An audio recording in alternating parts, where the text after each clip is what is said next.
সবাইকে স্বাগত আমার আরো একটি নতুন ভিডিওতে। আজকে তোমাদের সাথে কোনো রকম রান্নার রেসিপি শেয়ার করব না, শেয়ার করব হেয়ার অয়েলের ভিডিও। কি কি উপাদান দিয়ে এই ভেষজ ঘরোয়া পদ্ধতিতে হেয়ার অয়েলটা বানাচ্ছি সেটাই তোমরা দেখে নাও। এই হেয়ার অয়েলটা বানানোর জন্য প্রথমে আমরা বেস অয়েলটা বানিয়ে নেব। তার জন্য ব্যবহার করেছি খাঁটি নারকেল তেল। এখানে আমি 200 গ্রামের মতো নারকেল তেল দিলাম, তারপর 100 গ্রামের মতো সর্ষের তেল দিলাম, দিয়ে ভালোভাবে মিশিয়ে নিলাম। গ্যাসের আঁচটাকে কম রেখে এক এক করে সব শুকনো উপাদানগুলো আমি অ্যাড করছি। প্রথমে দিলাম কালো জিরে, তারপর দিলাম মেথি, তারপর অ্যাড করলাম শুকনো আমলকি। তোমরা চাইলে কাঁচা আমলকিও অ্যাড করতে পারো। তারপর দিলাম শিকাকাই, তারপর দিলাম দারচিনি, লবঙ্গ, যষ্টি মধু, আর দিলাম 2 বয়রা। তারপর দিলাম চুলের জন্য মোস্ট ইম্পর্টেন্ট ইনগ্রেডিয়েন্টস হরিতকি। সব কিছুকে দিয়ে ভালোভাবে তেলের মধ্যে নাড়াচাড়া করে নেব। যে কটা শুকনো উপাদান আমি এখানে ব্যবহার করলাম প্রত্যেকটাই চুলকে হেলদি রাখতে ভীষণভাবে সাহায্য করে। এবার ওই তেলে অ্যাড করব কাঁচা পেঁয়াজ, 4-5 কোয়া রসুন, আদা, লেবু, সাথে দেব এরকম পঞ্চমুখী জবা ফুলের কুঁড়ি। পুরো ফোঁটা আমরা ব্যবহার করব না, হালকা ফোঁটা সেগুলোই আমরা এখানে ব্যবহার করব। এবার দিচ্ছি জবা পাতা। জবা পাতা চুলকে ঘন কালো করতে ভীষণ হেল্প করে। দিয়ে দিচ্ছি দুব্বো ঘাস। এবার দিয়ে দিচ্ছি পুদিনা পাতা, তারপর দিয়ে দিচ্ছি কেশতে পাতা বা কালো কেশি, তোমরা যে যে নামে ডাকো। দিয়ে দিচ্ছি নয়নতারা ফুলের পাতা। এবার সব কিছুকে তেলের সাথে ভালোভাবে মিশিয়ে নিচ্ছি যাতে নিচে থেকে ধরে না যায়।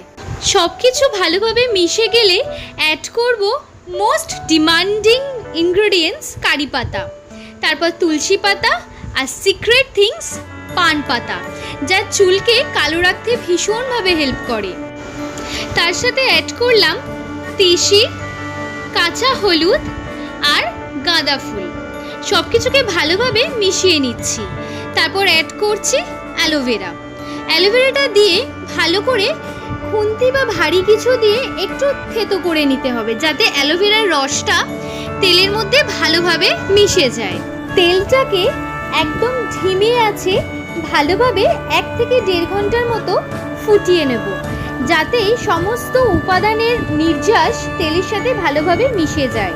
প্রায় আধ ঘন্টা 45 মিনিট তেলটা ফোটার পর আমি আরও 100 গ্রামের মতো নারকেল তেল অ্যাড করলাম। কিছুক্ষণ বাদে বাদে আমি তেলটাকে ভালোভাবে ওপর নিচে করে মিশিয়ে নিচ্ছি যাতে বাটির তলায় তেলের শুকনো কোনো উপাদান আটকে না যায়। প্রায় 1 ঘন্টা পর তোমরা দেখো কি সুন্দর তেলের একটা কালার এসে গেছে, আর বাকি উপাদানগুলো আস্তে আস্তে কিরকম কালো হয়ে এসছে।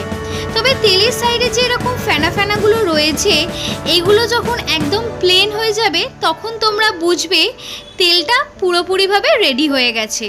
এখনও আমাদের মিনিট 15-20 মতো ওয়েট করতে হবে।